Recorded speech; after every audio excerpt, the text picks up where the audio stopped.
আমার জন্য জেলখানায় না যায় আমার কষ্ট থাকবে না, কারণ আমি মাকে খুশি করার জন্য, আল্লামা বাবুনগরী মাওলানা মামুনুল হককে খুশি করার জন্য কথা বলি না। আমি আমার আল্লাহকে খুশি করার জন্য মোদির বিরুদ্ধে নিয়েছি। অতএব আমাকে ফাঁসি দিবা, আমি আমার আল্লাহকে বয়া যাব। আরে শুনেন, এই বক্তব্যের কারণে আগামীকালকে জেলে যাওয়া লাগতে পারে, রিমান্ডে যাওয়া লাগতে পারে, হামলা মামলা শিকার হওয়া লাগতে পারে, খোঁজ পরোয়া নেই। কথা বলি কার জন্য? জেলে যাব কার জন্য? রিমান্ডে যাব কার জন্য?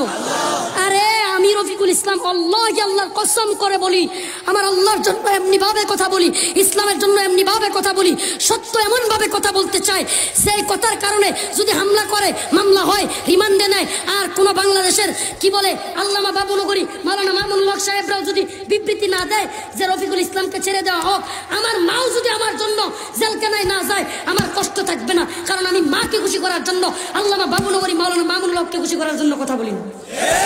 আমি আমার আল্লাহকে খুশি করার জন্য মোদির বিরুদ্ধে নিয়েছি। অতএব আমাকে ফাঁসি দিবা, আমি আমার আল্লাহকে বয়া যাব।